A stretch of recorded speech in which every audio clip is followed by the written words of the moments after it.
I'm going to make a very short video for the people who aren't from the United States and they're not following the news, but they're really curious about what goes on in US politics since it affects the whole world. Well, it seems that Bernie Sanders just had the heart attack. Now, what's very interesting about this is that I have read 5 different publications and none of them want to call it what it is, a heart attack.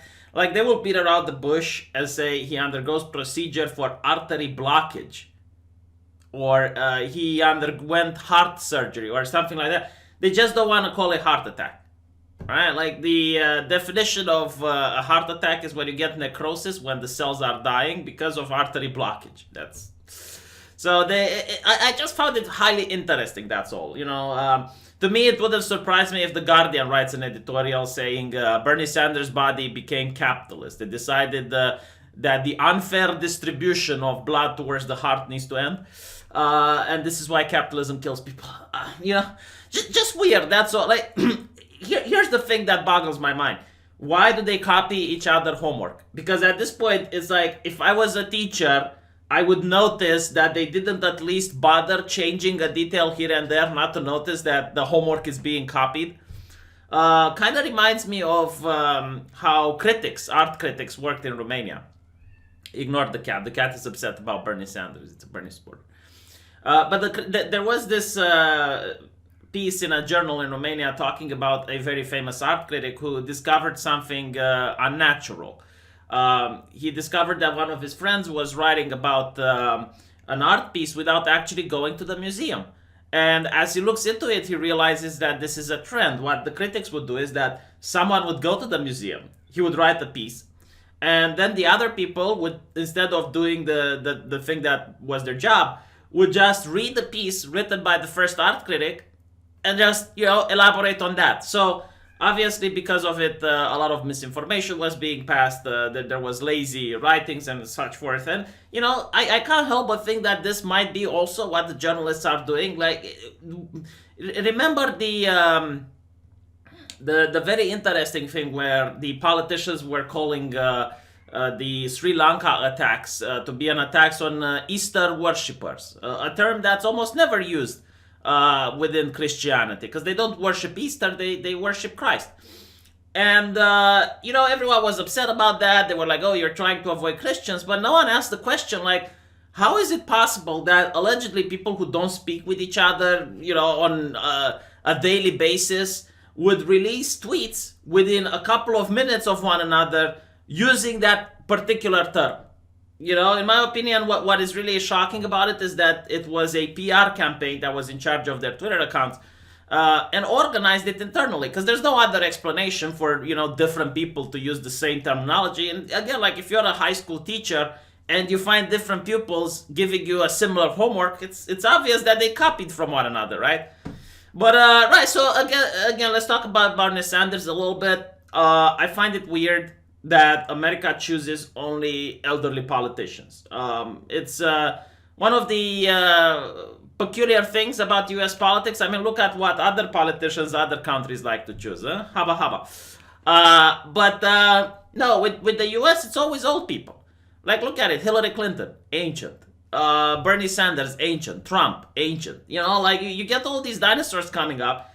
Very little, very. I don't even know, because I would say like very little time do you have a young person, but I don't know, like was there a young person in any finals, in recent years? I'm talking about like a 30-year-old, a 40-year-old. I don't know the limit for the U.S.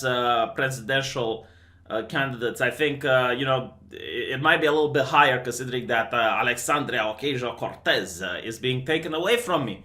I would have loved to see her debate Donald Trump. Would have been awesome, but unfortunately, she is too young, too inexperienced to have heart attacks, I guess.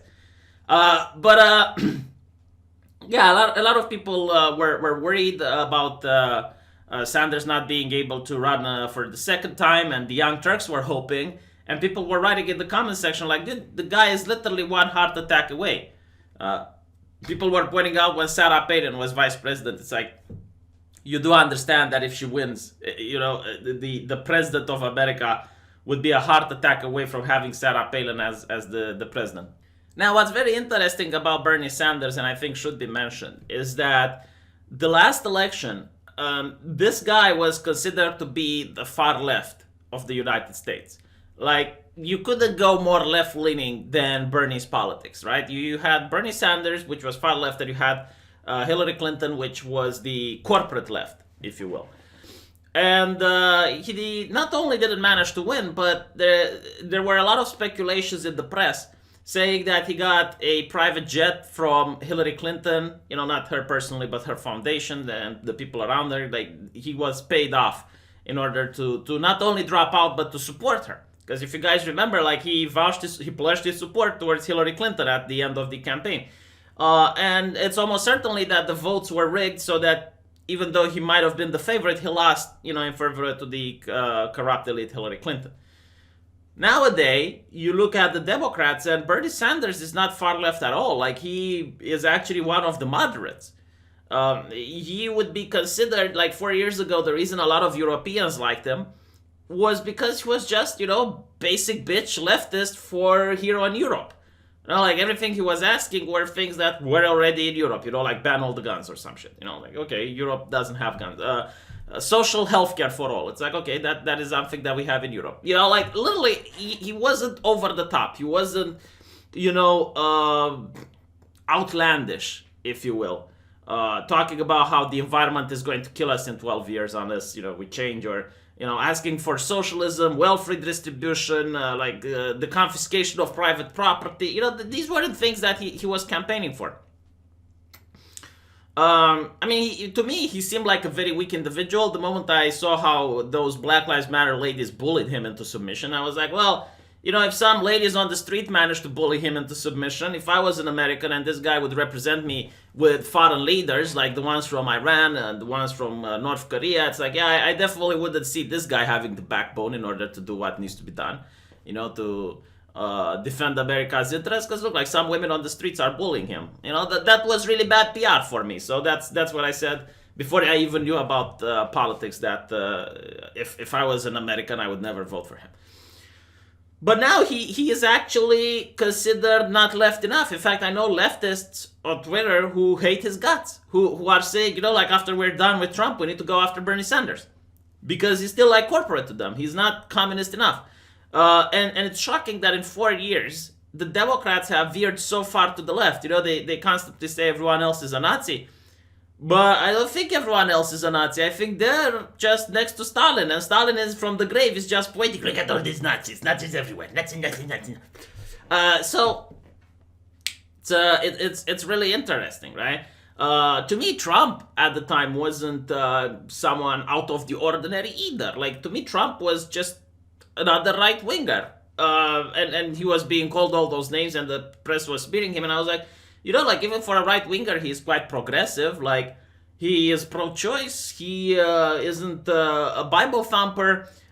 He was okay with the LGBT community. He had all these progressive things that other right wingers don't have. So it shows that the right wing is also moving a little bit to the left, but mostly it was still right wing, right? So the difference now between Trump and everyone on the left is just astonishing. Like, I watched some Democratic debates. All they do is they try to show, no, I'm more left than you. No. You see, I am to the far left. No, I am left. And what they do when talking about the right wing, they go like, Trump is the worst thing America ever had. And then they go, no, Trump is the worst thing the world has ever had. No, you see, Trump is Hitler. No, Trump is worse than Hitler. That is the Democratic debates. I'm not kidding. Like, they legitimately said, there is an article, if you Google it, Trump is worse than Hitler. They actually believe that. And not only that, they also would say, I think all Americans should have healthcare. Like, no, I think we should stop deporting illegals that are here in America.